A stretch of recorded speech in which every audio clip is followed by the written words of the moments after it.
stuff. Oh, we're live! We're live! And we're really alive. It's so crazy. I'm like, all the things on the side are like in the way. So it's not Tuesday. Tuesday was a bit of a rough day, and so I opted to not do live in Tuesday Adventure yesterday. But we're definitely doing a live and unscripted a little bit. Dude, things are just kind of in a jumble. Let's be real. Things are in a jumble. I have little boys in the house, and I haven't had any kids in my house for a long time, so that's like providing me with some challenges and opportunities to practice patience and overlook a lot of things. Grace, maybe both. And then just, it's just been busy and tired, and I think I just have chosen to take a little bit of a break. So live and unscripted. This is live and unscripted. We've been trying to go live for the last 15 minutes. Are having issue with our platform, so we're just doing it live right here on the Facebook account, and we're just gonna go for it. I was gonna forego the breathing today, but I'm not. So for those of you who are unfamiliar, this is all just weird. We're not broadcasting to any of our regular platforms except this one, which actually wasn't a regular platform until some of the others decided to know. Technology. I'm getting to practice grace and patience with technology as well. There you go. All facets of life. So those of you who are new to Live and Unscripted, welcome. Your host, Jennifer Saunders, and Leah spelled Ligia. Yep. So this is a podcast broadcast that I started way back in the day, I think 2017, under the name Living Courageously Exposed. I've interviewed people from all over the world, which is incredible. And you know what? We'll do that again. But right now, I've really loved just running into people. I've changed how I do it. I do it live. And this is a podcast where we just let inspiration be the guide. We talk about being human. And we practice having conversations live with people mostly that we don't know. Sometimes we come on like this and we just chat about things that are on our mind or things that have come up in conversation with other people. And as part of the inspiration piece of that, of letting inspiration be the guide, we always start with a little breathing exercise. Super simple, something that you can take away and use immediately. We invite you to join us right now as we do it. And we'll show you several different ways to do it, but I was actually going to forego it, but I think it would be a good idea to do it. Why were you going to forego? I don't know, just because maybe time and, the kids are being so patient upstairs and babysat by screens at the moment. Let's be real. And I don't know, because I kind of want to rant, but it's going to be good to breathe. So we're just going to practice something that I practice often, and that is just taking a moment to just close your eyes if you would like to, take a downward gaze, and just breathe slowly and deeply. So one thing I learned quite a few years back in a personal development group that I was a part of by way as a student and as a facilitator is when emotions go up, intelligence goes down. And taking that moment to pause and breathe gives you a moment to bring your head and your heart and your gut into a bit of coherence. It brings you into a more calm state where you can think more clearly, where you can not have an outburst, where you can create less collateral damage because you're frustrated, pissed off, angry, hurt, sad. It just gives you that moment to and sometimes that's all you need. And so just slowing things down a little, at least for a moment. I love it. I actually really appreciate having learned just those simple practices. I do it a lot when driving. I do it when I feel myself starting to ramp up. And sometimes I'm really, really good at it. And others I'm not very good at it. So it's a take practice thing. And it's a give yourself some grace thing. And just keep practicing and giving yourself grace. And then practice some more and give yourself some grace. You're human. And you may get to do that for the rest of forever. I don't know. But you will get better at it. Paul Waters. Hi, Paul. It's good to see you on here. Thanks for saying hi. So, okay, I really wasn't going to do live and unscripted today. And I just had a first. And I'm just going to thank the cute little teenager who gave me my first. I've been like in a space for the last, I've had some time to think about this and be like, what do I really want to say? How do I really want to go about this? Because honestly, there's a part of me that wants to roast that little brat. That's how I feel.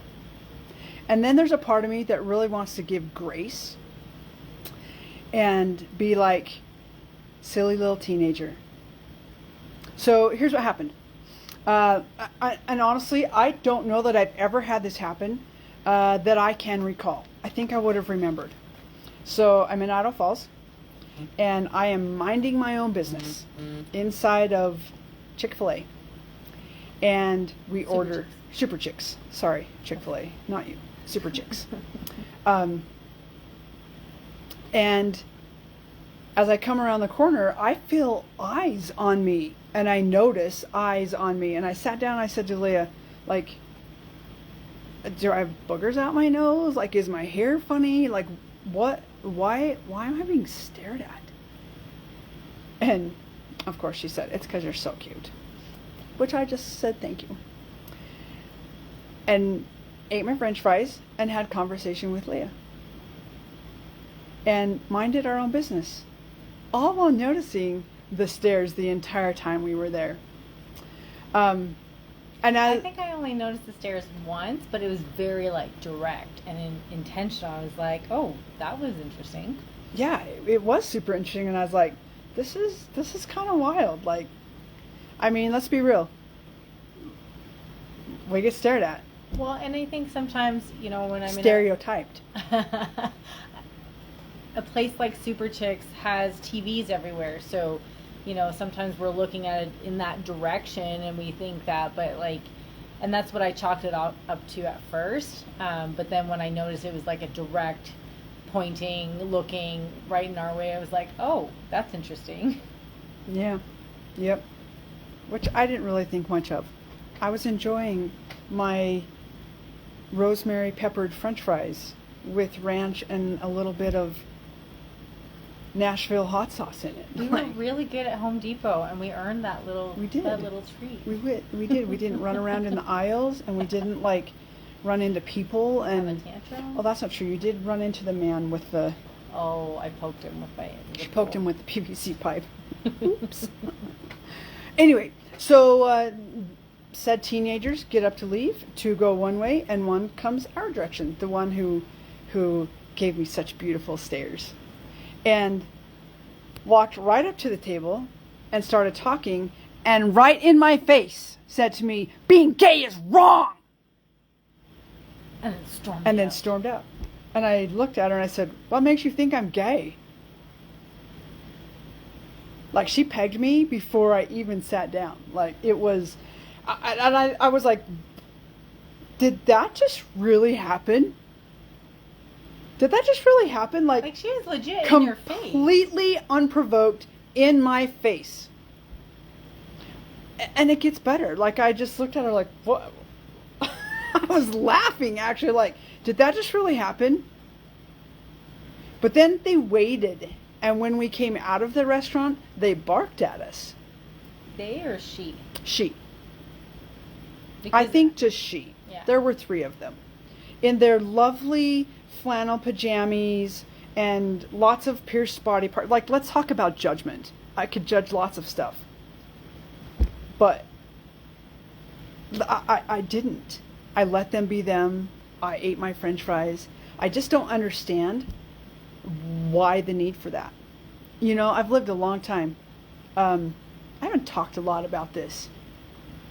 I've lived in this community, which is very strong in a particular religion.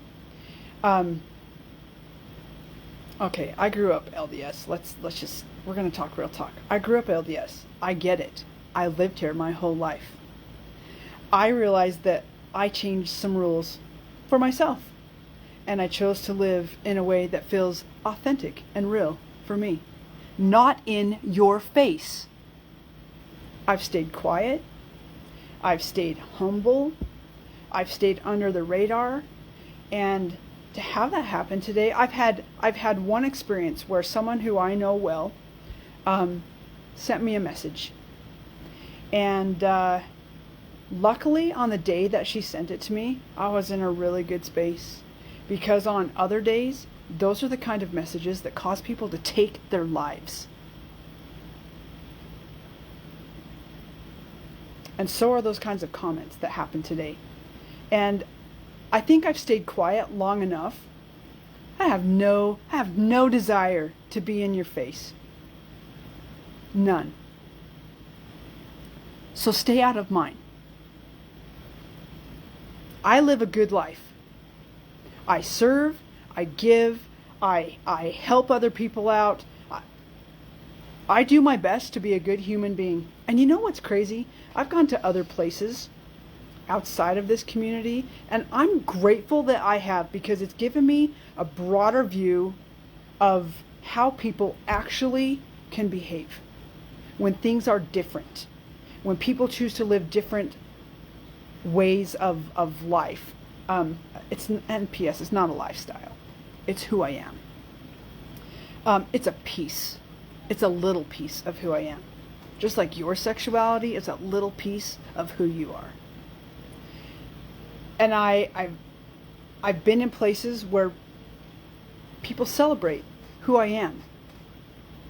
And they celebrate who I'm with. And we actually have conversations about it.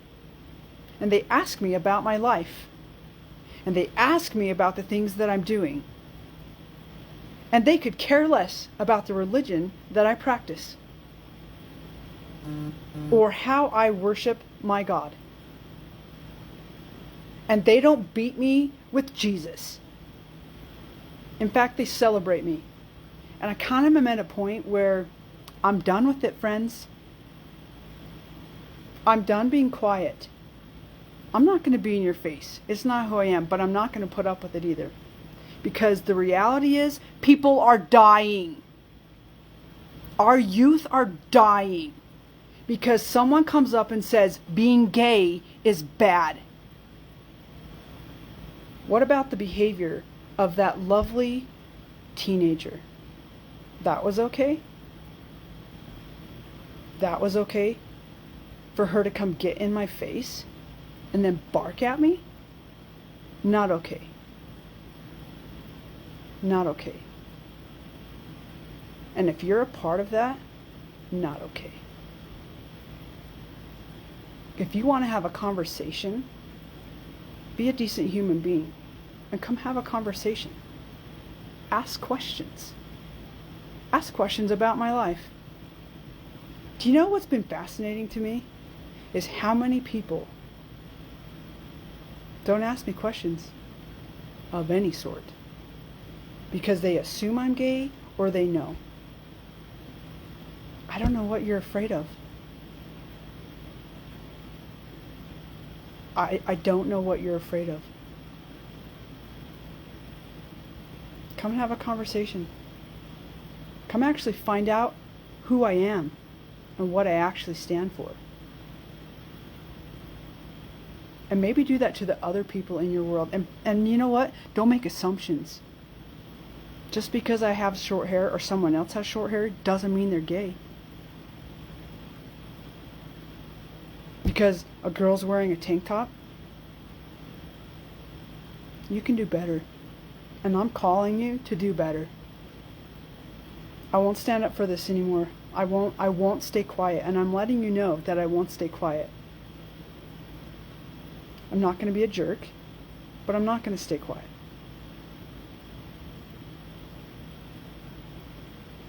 And I'd really hope that you would stand up for me. Because there have been plenty of times I stood up for you. I really just want to rant. But I'm not going to. More than that. Other than to say, I have your vehicle license plate number and I will be calling your parents. Harassment's not okay. Of any sort.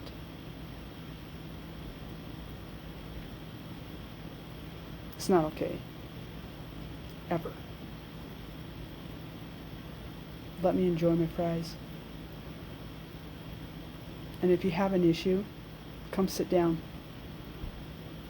Come sit down and let's talk.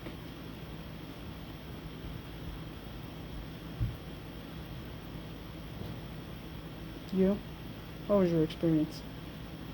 I feel like I was just taken aback, just kind of in shock. Like, did that actually happen? Did someone go out of their way to spread hate? Like, I felt like we were, as a society, more evolved than that we just don't behave those ways, especially, I look at my kids' generation and how different and diverse they were raised in the culture that they grew up in, of recognizing you can't peg someone by a label and just how by how they look, by how they look, by how they act in one scenario. It makes me think of personality tests. I'm not a huge fan of them because, yeah, like we're always different in we're always changing. Yeah, in every scenario, and who we're with and how we feel that way. Like, there's no one personality test that's going to really hone down on who you are, because in one situation you could be super outgoing, or the day you take it you could be feeling super down. Like, it's all relative, and to peg someone with one label, and think that you know something about them just because of one thing that you know of them. It's like, I love how you say that's just a piece. It's not, your sexuality doesn't define everything that you do or how you move in the world. It's like, just at all. It's a private thing and it's no one's business. But to be judged that way, and to have someone react angrily and say that a part of who you are is wrong, who are you to say that? Have you ever walked a day in my shoes to understand what that experience has been? Have you ever felt the way that I have felt? Like, who is anyone to say? And what I find interesting is, in having conversations, it always comes down to my experience has been, comes back to, well, where do you sit on LGBTQ issues and transgender and all these other things? And for me personally, it's not even something I put a lot of thought and attention to, because I'm just living my life, and I don't take a stance necessarily on anything other than I'm me, and being a good human. Yeah, that's being really a good my human. biggest priority, and how I choose to show up in the world.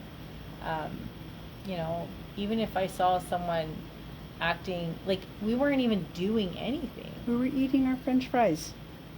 Like, if I was doing something like behaving in a lewd way or a crass way or something, I could see it. But like, we were just out enjoying French fries and conversation, and to be accosted that way it was jarring. I didn't even realize I knew there was, like, I thought it was yelling that was coming out of the car.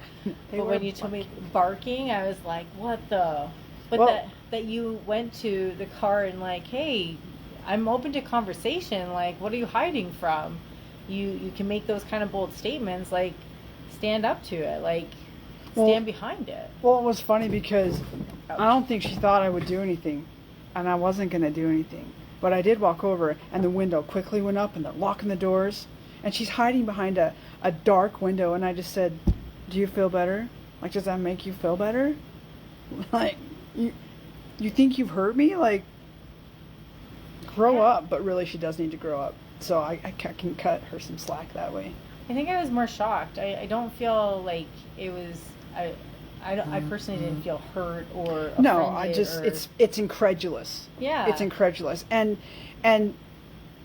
if it wasn't me, if it was someone else who really wasn't as comfortable, it's taken me a long time to feel comfortable, friends. 10, 12 years. It's taken me a long time to be in that space. But if that had happened to someone else, who knows?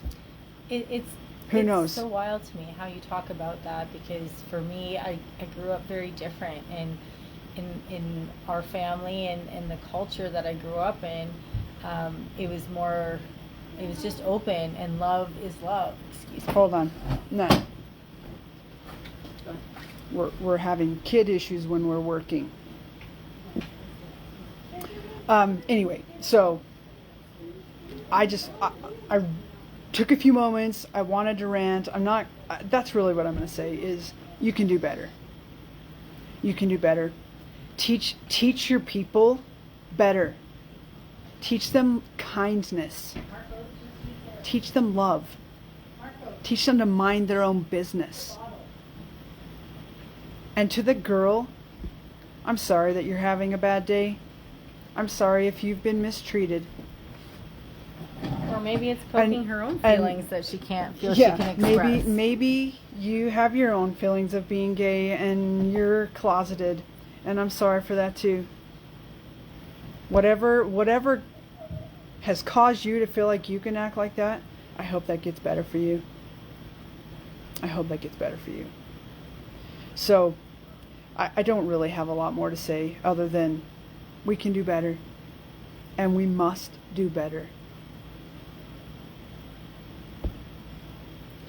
I think for me, it reminds me of growing up. My family's from Nicaragua, and my parents, they speak English, but it's not super clear all the time, or there's an accent. And I remember there was a misunderstanding over a parking spot, and how personal it became. I don't know how to say it, but there's this couple, and they started berating my dad, and then my mom, went to defend him, and the lady's like, "Oh, and you can speak English?" Like, I don't remember the whole interaction. I just remember how it felt, and how it was over a parking spot. Like, it wasn't intentional. It wasn't. I just found it wild, and that kind of interaction today reminded me very much of that, and just what we can run into. Well, and things can escalate so quickly. Yeah. And like I say, luckily, like, I've had enough time to be okay with myself, and I really think I was more taken back than anything. Like, really, when people come up to us, they're like, "Oh my gosh, you're so cute. You guys are like magic." And I think in some ways I might have been expecting that. And so I think I was just taken back at just the boldness and the ballsiness of literally getting in my face. I seriously, when that first happened, I thought it was someone that you knew, or family, or like, "Hey, I'm so happy to see you," because that's happened on many occasions. But that was startling. Yeah. And I'm really glad I'm having the day I'm having today and not yesterday, because I might have chased her out of the store. Anyway, thanks for letting us joke a little bit about this as well. Laughter can be a good medicine. But I think I want to end with this, and it's something that's coming to my mind, is that if you're struggling with whatever, it doesn't have to be these kinds of issues, it can be whatever. If you're struggling, and if someone's been a jackass to you and you need someone to talk to, I'm here. We're here. And we can be a safe space for you, and we're happy to be a safe space for you. And please don't do anything stupid because somebody acted stupid towards you. You are worth far more than the stupidness that comes out of their mouth. And I know, I shouldn't say stupid, but I'm going to, because that's what it feels like, and it is. If you need a safe space, please reach out. We're here. I love you. You are worth more than any words, and you have value beyond measure. And it is your right and your privilege to be happy and to live happy, healthy lives. Let us support you. Out of shame. That's right, out of shame. Out of shame. And then, you know what, that's been a big thing for me. I don't think I realized how much I lived in shame and how much I have hidden because of that. And I just, I've had enough. I've had enough. And this is me asking you to please stand behind me and beside me. Stand beside me and helping to love people just as they are. I love you. I appreciate you. I appreciate the support that you continually, I have to itch my nose, that you continually provide me. And that you watch my stuff, whether it's silly or it's serious or anything in between. And that you give me a place to practice showing up. And inviting you to show up for yourself. And watching for invitations when we can all show up together. I appreciate you. I love you. I'm here for you. Absolutely. I love that. So, anyway. And I just want to acknowledge you and celebrate you and the bravery that it takes to speak up, because it's not easy. No, it's not. Thank you. Thank you. I've been really scared to speak up, actually, for a long time in regards to this stuff. Partly because I'm not willing to be keyholed into the LGBTQ community and all of the shenanigans that can go on there by certain portions of it. Just like there's certain portions of white communities that have hooligans, and there's certain of any community that has hooligan behavior. And I'm me. I'm me. I belong to me. I don't belong to any groups or people. I belong to me, just like you belong to you. I'm seeing a few comments flip through here. I will read them here in just a little bit, but I just want to say thank you. And to Britt Howe, who's watching. Britt, I love you. Oh my gosh, I love you. I've known Britt since she was like just a teeny child. I was almost their live-in babysitter. I could have been part of their family. Thanks, Britt. I love you. I love you. And I see that we've got some comments from Mark?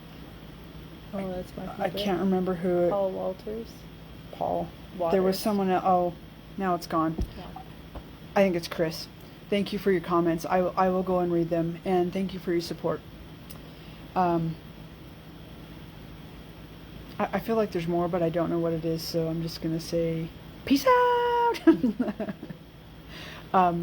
Thanks for following my journey. I am going to start talking more about it. I think I've just been trying to find the words. I've been super focused on not wanting to hurt people's feelings and trying to just like toe the line and have proper decorum and to be respectful and recognizing that, and obedient, and recognizing that in doing all of those things, I'm only hurting myself. So I will still be respectful because it's who I am. And I will be a good human being because it's who I am. But I'm also going to speak up. And I'm going to speak out.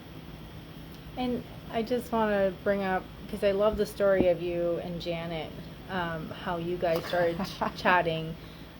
Is it okay if I share that? Yeah. Because these conversations can happen, and they can lead to such beautiful, eye-opening, heart-opening experiences. I remember when you told me the story of how you connected with Janet. She had a podcast. She invited you to be a guest. She found out you were gay, and then she's like, I can't actually have you on my show. And you challenged that and be like, well, you don't know anything about me. Well, we didn't know each other. Yeah. And we just were like doing Facebook Messenger back and forth. And we had a lot of messages back and forth. And really beautiful stuff became of that because she was willing to be challenged. Yeah. She didn't just shut you down, and like she actually had conversation with you, and you opened up a space to ask questions, and you could ask her questions, like, to really get her to think about where her judgments were coming from, where were they actually hers, what were they based on, and recognizing she's making all these assumptions about you based on 3 letters. And now, hey, and if you haven't, you can watch my TED Talk about that. We'll put that in the chat. And you know what? Share it out. I would love to have you share it out. Let's take down walls instead of build them up. Janet Thurgood. We have such a beautiful friendship and relationship. We actually have only been in each other's presence one time. She stayed at my house a year ago, actually, but we have such a beautiful, deep relationship, and it's been fun to watch her journey after we have those conversations. And she did have me on her podcast. So kudos to her, and kudos to you in those moments where you choose to practice bravery and standing up for yourself as well. I'm just going to end it right there. I'm just going to say thank you. And remember, we got you. We got you. Please reach out. And be bold. be brave. Be a rebel. We'll see you soon.